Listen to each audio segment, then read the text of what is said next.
Behind the steering wheel has always been my favorite seat, and driving the highways of America has always been my ideal office.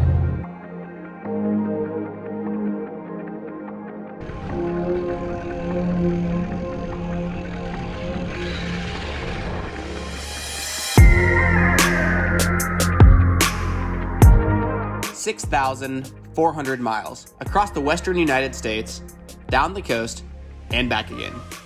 18 days living on the road, flying solo. My first destination, the Great Salt Lake.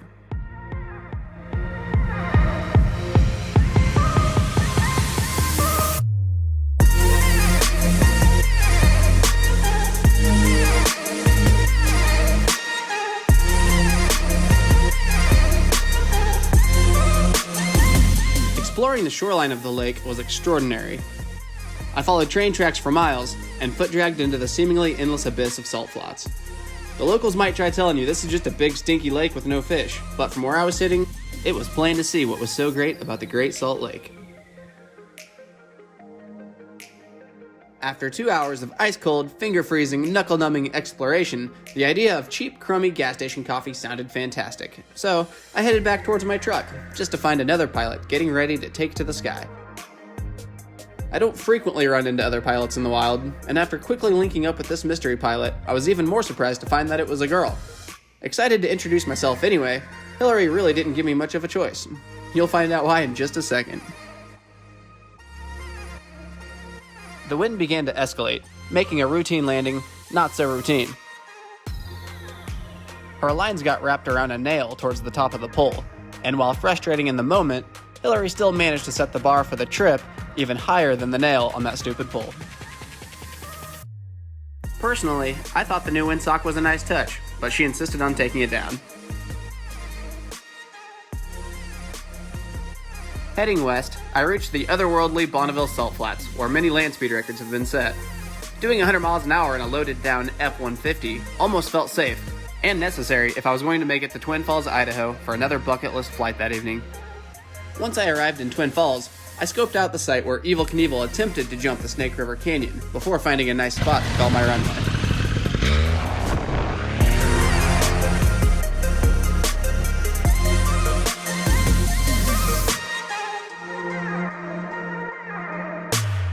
Once I was airborne, I carved through the canyon blasting the Red Hot Chili Peppers under the bridge, while flying under the Perrine Bridge, perhaps the most famous base jumping bridge in the country.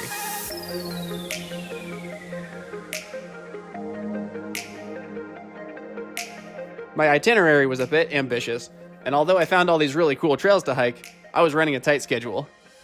Luckily, most of the hikes were waterfall hikes located within the Snake River Canyon, so I ended up simply flying to the waterfalls instead. Talk about the laziest road trip ever, but flying instead of hiking is never a bad trade-off.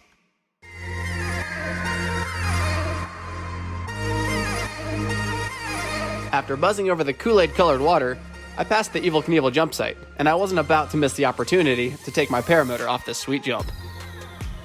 If this wasn't sketchy enough, it also started to rain on me as I launched myself across the canyon.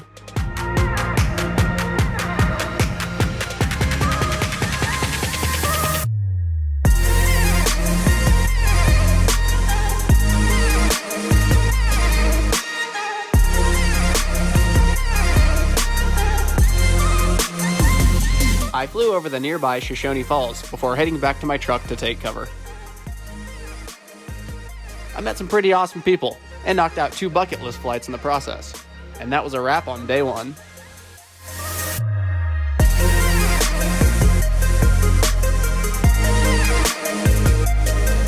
Yow! That's what I'm talking about. After a late night of driving, I began my Oregon adventure at Juntura Hot Spring. I was making great time, and now that I was ahead of schedule, it was time to scrap the itinerary and just do whatever sounded fun.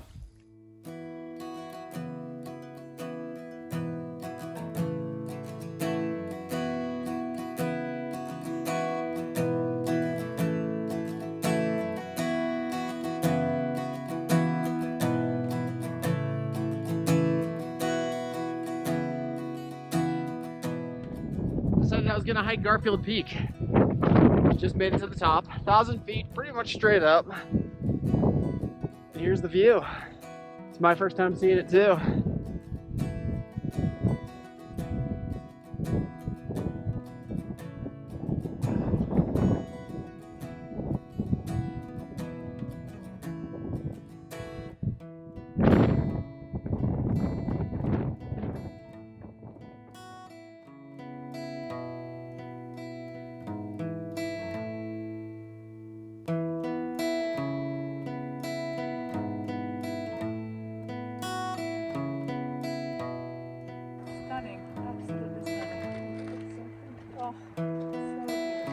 Crater Lake was absolutely breathtaking. Definitely a place I can't wait to come back to in the future. After a quality night's rest, I headed towards Mount Hood, which looked like it had powdered donuts for breakfast too. Fueled by only the finest road trip snacks, it was time to go hiking. First on the list of shenanigans was Ramona Falls. The waterfall itself was incredible, and I had the pleasure of meeting some of the coolest people here. Shout out to Emily, Kyle, and his wife. It's amazing how well you can get to know a complete stranger on a 3-hour hike.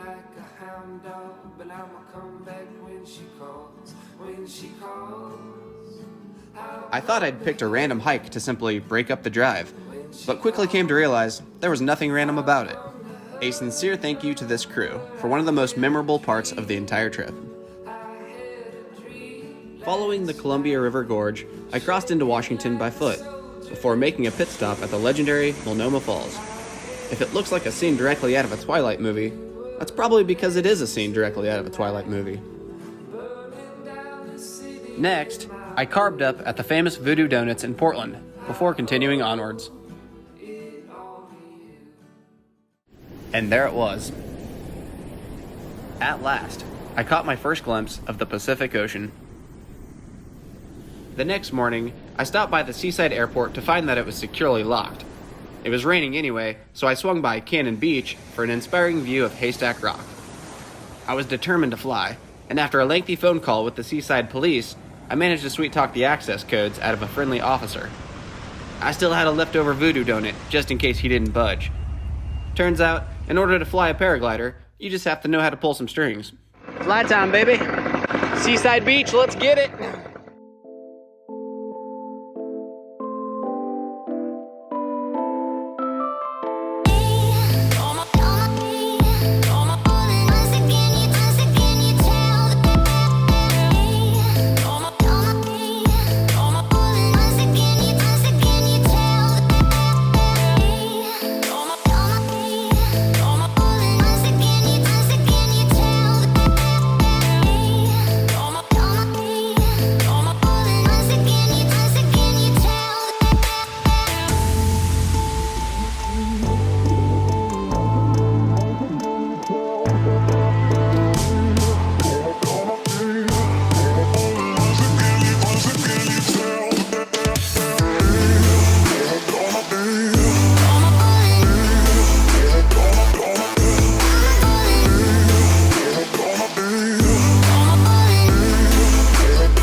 I could have flown up and down that beach all day, but with plenty more beaches to explore and one more flying window to catch later on, I couldn't wait to see what the rest of the coast had in store. It was cold and rainy that afternoon, everything I hoped the Pacific Northwest would be, but the rain stopped just as I arrived at Sand Lake.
Sand Lake was awesome, and I even had a Polish man send me this clip of myself flying.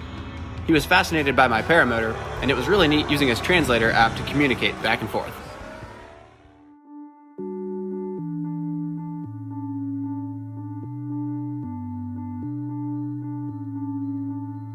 The rest of the day was spent checking out the rugged shoreline. Personally, I'd take these jagged rocks over a sandy beach any day.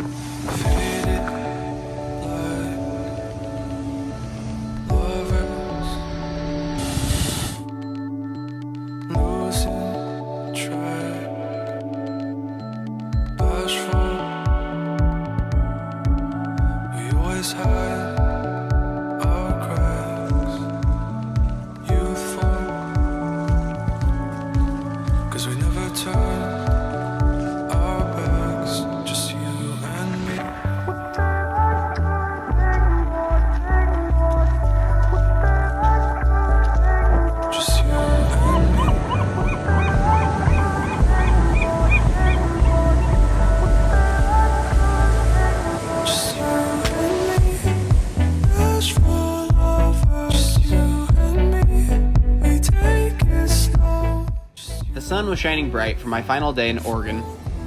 I cruised along the Samuel H. Boardman Scenic Corridor, and out of the entire West Coast, I think this may have been my favorite stretch.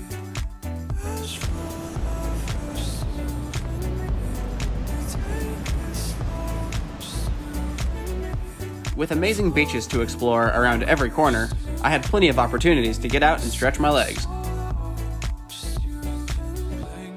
Somehow, I had a seemingly abundant amount of energy, which led me to going on a few adrenaline-pumping hikes that I'm fairly certain you won't find on any trail maps. I scrambled out to this natural bridge in the ocean. The surrounding sea stacks quickly helped it become my favorite view along the Oregon coast. Overall, Oregon was even better than I could have ever imagined. Filled with inspiration, I was ready to dive in headfirst to California.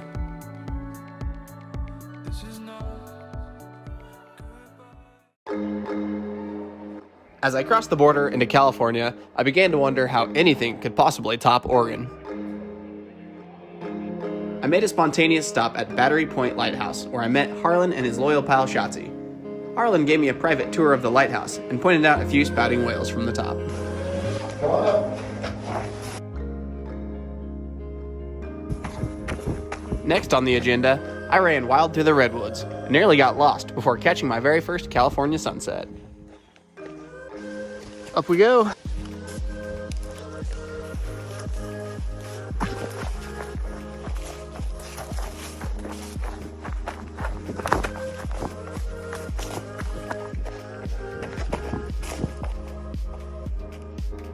Really? I do not know which way I came from. It was Mom's birthday, and this seemed like a suitable place to FaceTime her and Dad. Even though it felt as though I'd just left home, so much had already happened. And I'll admit, it was nice to see familiar faces and share that first incredible sunset with the people that matter the most.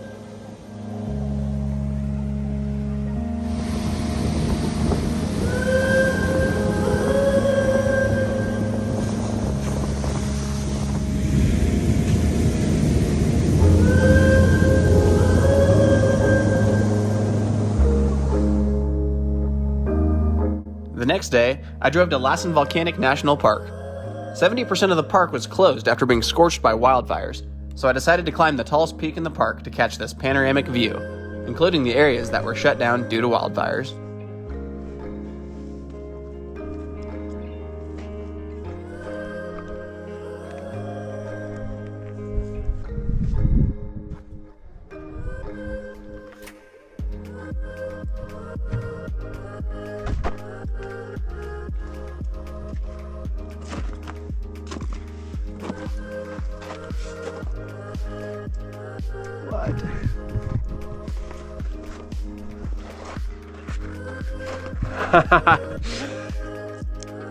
Quite the view.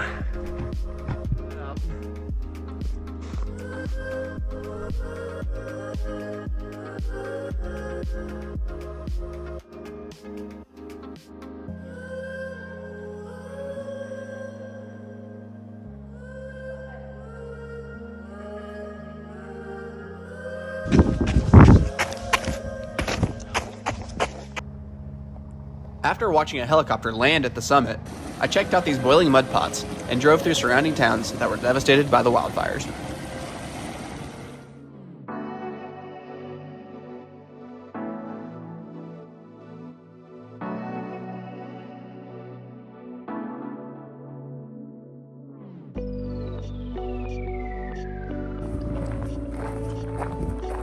Every good road trip should include at least one night hike. With a flashlight in one hand and bear spray gripped tightly in the other, I began climbing my second peak of the day towards the Calpine Fire Lookout. The view at the top was unreal.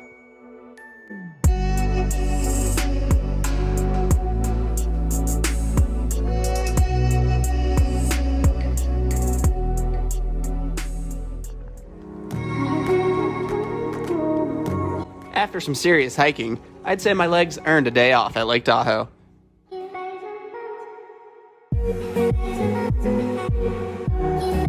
I met some pretty cool people here, and even scored a free natty light after being dared to swim under a couple boulders in the freezing cold lake.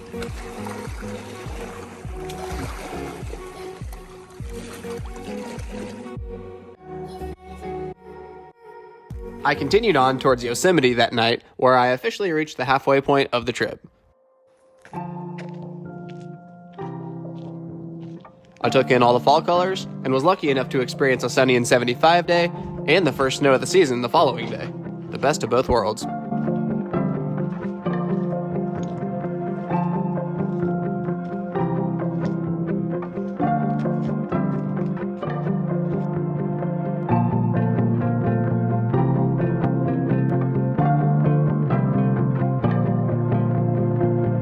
I don't mind if you wanna go anywhere, I'll take you there.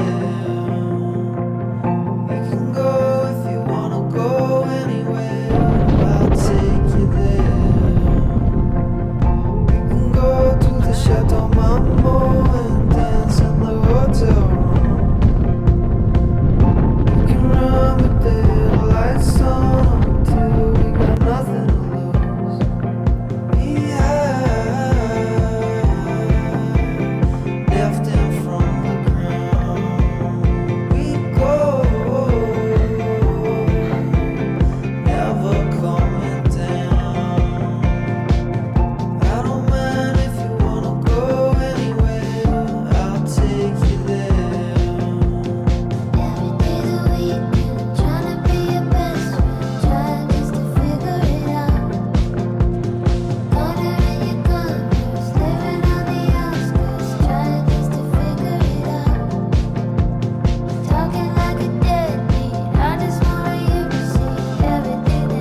hiking dozens of miles over the last couple days, I fired up the hot water heater to rinse myself off before heading back to the coast to catch a Golden Gate sunset. 1, 2, 3, 4, 5. 1, 2, 3, 4, 5. 1, 2, 3, 4, 5. 1, 2, 3, 4, 5. All right, guys, so quick life update. Just made it to San Francisco. If you've been following my posts, you already know I'm doing a Wild West road trip, and I have been on the road for a week now, week and a half actually. It's going by quick. But anyways, I just made it to a cool place called the Wave Organ. Basically at high tide, waves crash on these pipes coming up, playing a song on these tubes, and it's supposed to be really cool. High tide isn't for another 3 hours though. I don't think I'm gonna wait around.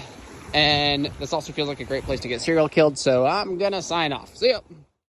It'd been almost a week since my last flight, and I was excited to add California to the list of states I'd flown in.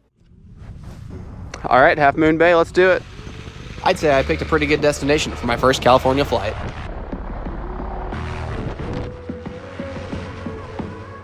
When the fever's gone and the road's to dust, I touched down Sunday to tie the loose ends up, with a pocket full of that gypsy stuff. I heard you calling me through the dissonance. I've been known to run just to feel the rush, but the dying sun illuminates so much. It's hard to see beyond what's inside, but when you tilt the light I realize 4,000 nights I've been a restless soul, just wasting time, digging up fool's gold. It took 1,000 lives being on my own for me to find it was all fool's gold.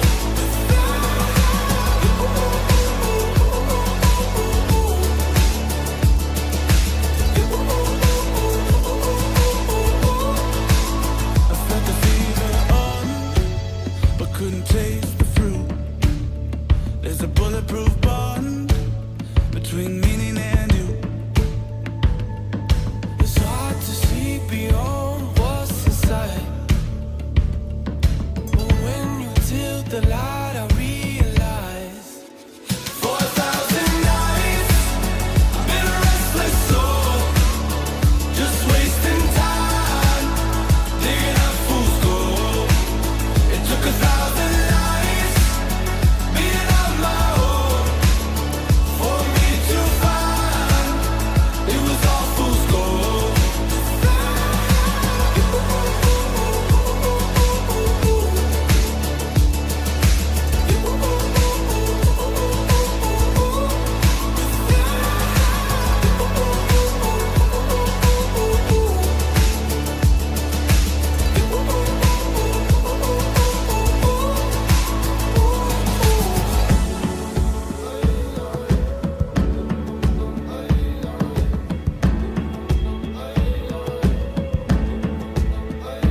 It was all dead-end roads, heaven knows.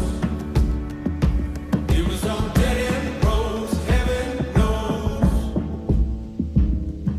It's hard to see beyond what's inside, but when you tilt the light I realize 4,000 nights I've been a restless soul, just wasting time, digging up fool's gold. It took 1,000 lives being on my own for me to find it was all fool's gold.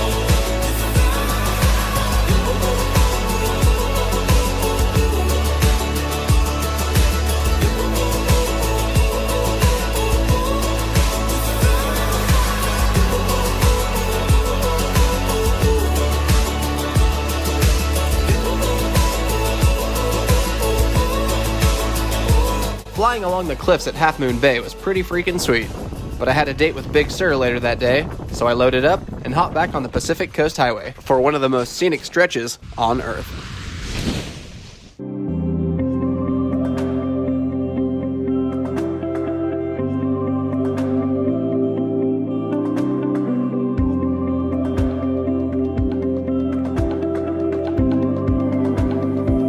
I made it to Big Sur at last, a stretch I dreamed of driving for years, and needless to say, it did not disappoint. From the iconic Bigsby Bridge to the sea caves and purple sand of Pfeiffer Beach, all the way to the picturesque McWay Falls. It's hard to believe that this is a real area that actually exists on this planet.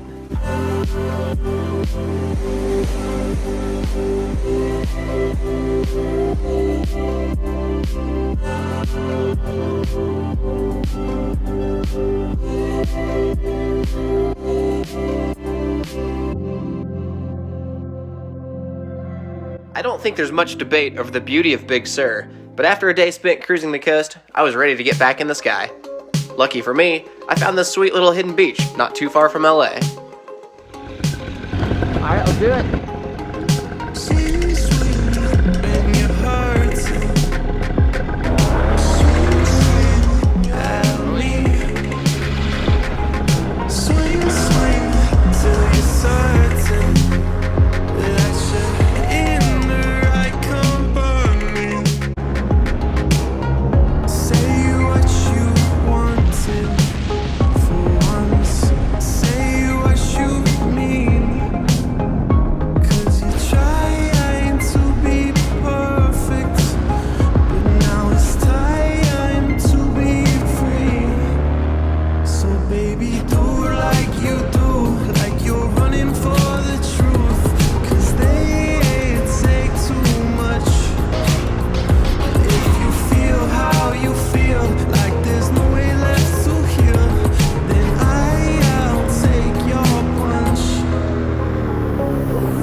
Overdue for a warm Barefoot Flight, and by the time I'd landed, nearly 100 cyclists had stopped to ask questions.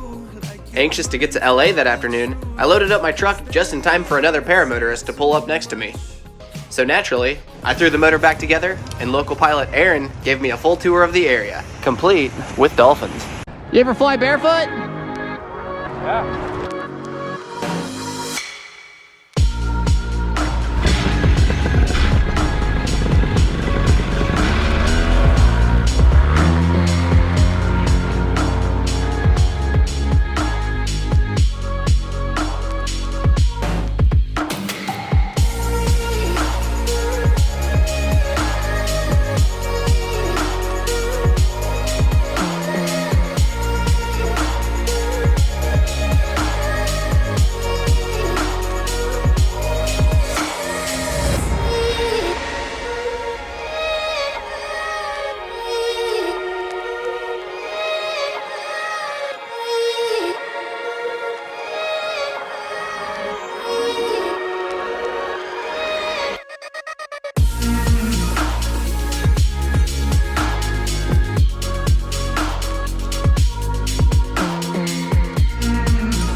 Flying down Pacific Coast Highway with dolphins was just icing on the cake, and soon I was packed up and headed towards Santa Monica for a relaxing day at the pier.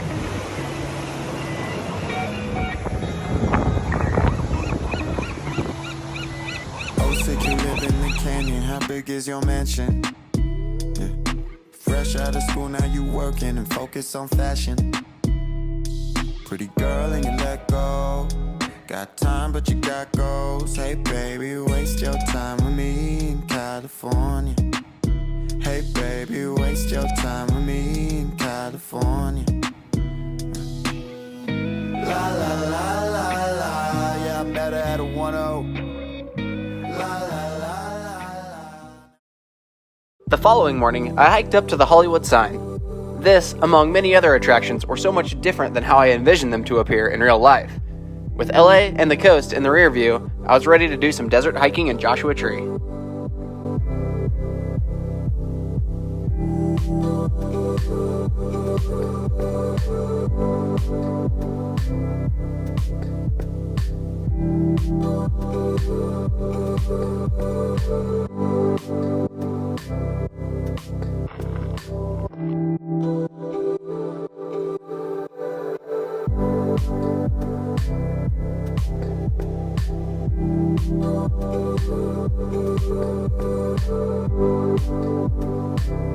Joshua Tree was a pretty bizarre landscape, and after hiking in the desert sun all afternoon, I was ready to cool myself back off in the sky. The Salton Sea was nearby, and I arrived just in time to see a couple other pilots blasting off.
Sweet!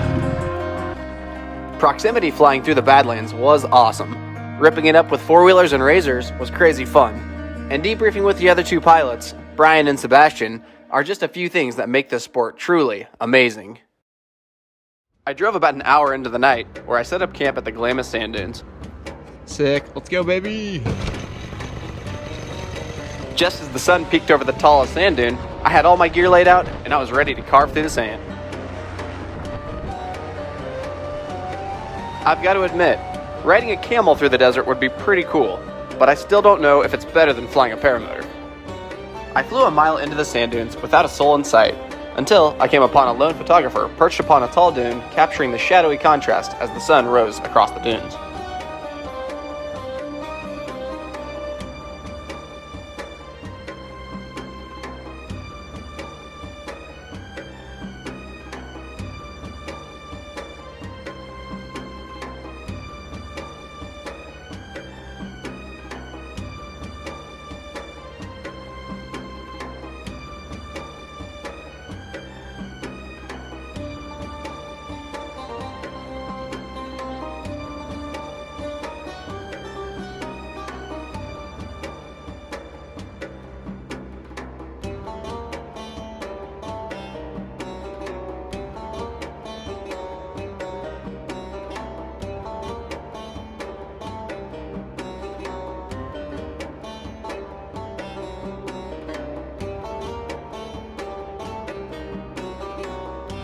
It had been a progressive summer of flying. With each new flight, I felt like I was adding a little flavor to my style. Confidence in my gear and abilities was high, and with excessive confidence comes complacency.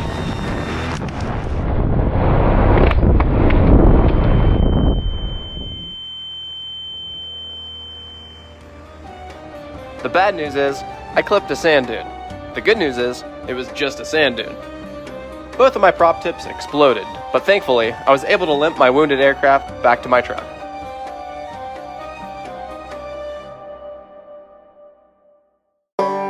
Game over. Or was it? I stopped at these ancient petroglyphs while I called several local pilots in search of a new propeller. Eventually, I punched Surprise, Arizona into the GPS and arrived at Air Force Paramotor's shop. I managed to find a new prop within hours. After pulling out my wallet, Brian stopped me and said, "It's yours. Go. Enjoy the rest of your trip." Beyond thankful, I shook his hand and headed towards Sedona for some night hiking. Brian, if you see this video, I can't thank you enough. After leaving both my prop tips and pride buried deep in the Glamis dunes, I was ready to break in the new propeller. I woke up in Marble Canyon the next morning, and what better location to do so than the iconic Horseshoe Bend. Let's go.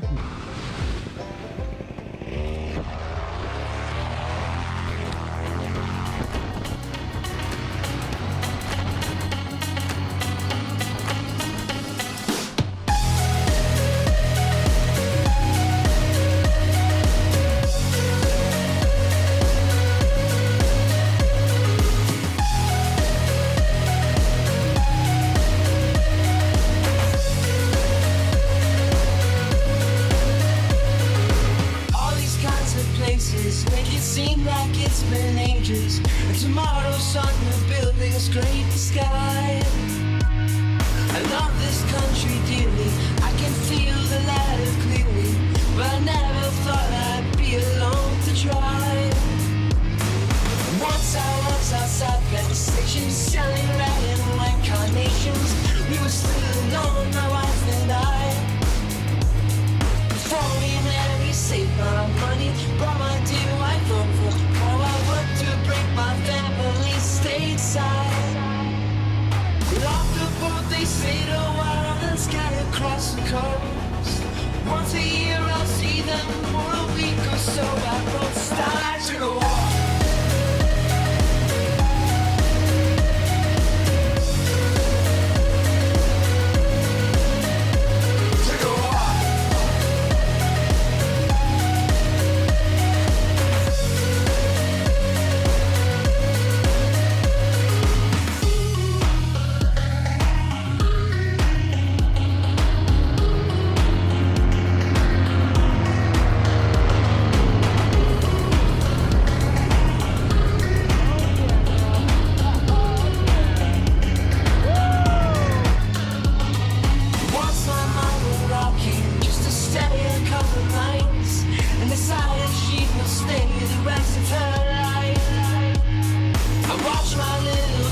If I'm being honest, flying areas that most people could only dream of seeing up close and personal was beyond amazing.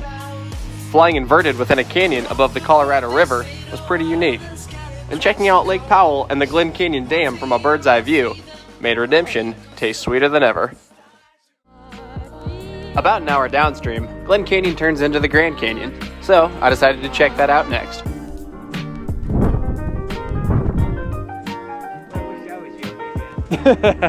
Just a hop and a skip to get up here. After seeing more beauty than my mind could process for one morning, I jumped back in the truck to cut across Utah. Bryce Canyon National Park is always a perfect way to break up the drive down Highway 12. This is just another one of those places you have to see in person to fully appreciate the bizarre landscape. I was back on familiar ground, where I finally gave myself a chance to reflect on the crazy series of events that had unfolded over the last couple of days. And to that, I cracked an ice-cold Dos Equis to commemorate what has to be one of the most interesting road trips in the world. After the hike, I grabbed some greasy bar food in Escalante before claiming my favorite campsite on Spencer Flat Road.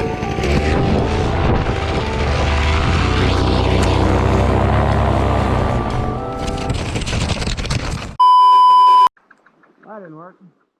Launching in the middle of the high desert definitely presents its own set of challenges.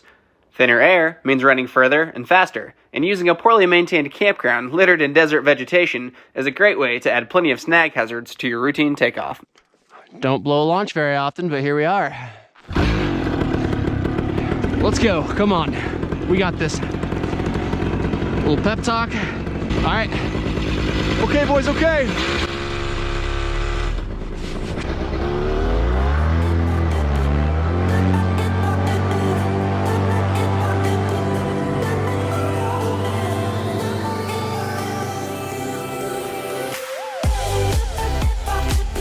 Soaring over the reddest of rocks was a pleasant reminder that this was a real-life game of the ground is lava. With no cell reception and no way to navigate back to my truck had things gone south, this was by far the most dangerous flight I'd ever been on. But, like anything in life, with high risk comes equally high rewards. That's amazing.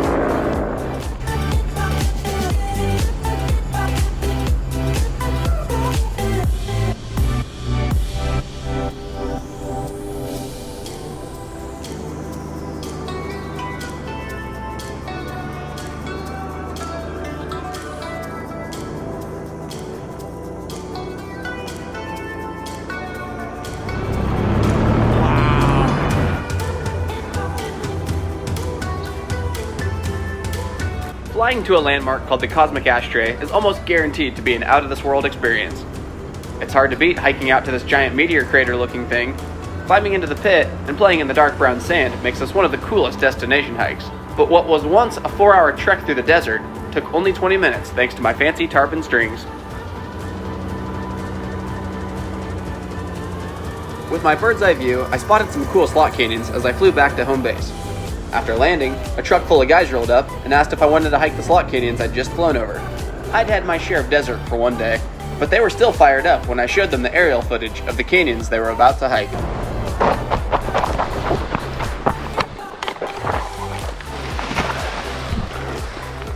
Whew, not bad.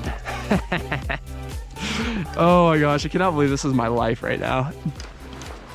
Eager to make it to Moab that night, I loaded up and zipped through Capitol Reef National Park. The end of this journey was in sight as I navigated down my favorite road with peak fall colors, drinking my favorite childhood soda pop, cruising past the impressive Factory Butte, and before I knew it, I found myself in Castle Valley for one final flight.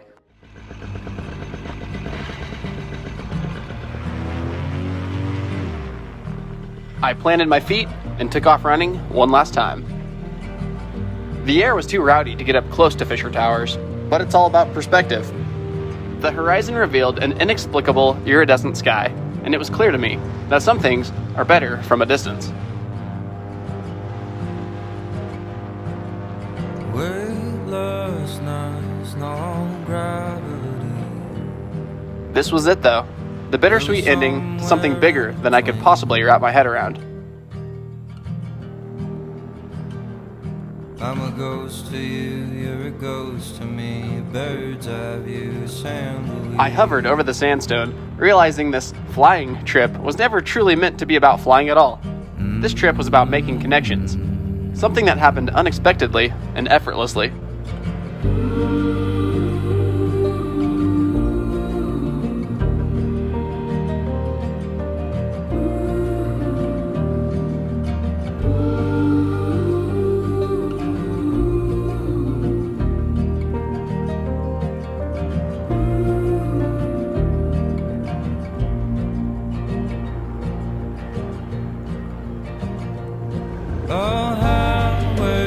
my camera roll was full, my heart was even fuller, and I'm beyond thankful to freeze these little fragments in time. I still can't explain so many of the events that unfolded out west, but there you have it. A true story, fueled by a sense of adventure and the most impeccable timing. Shining like the sea for you, the queen of Chandelier.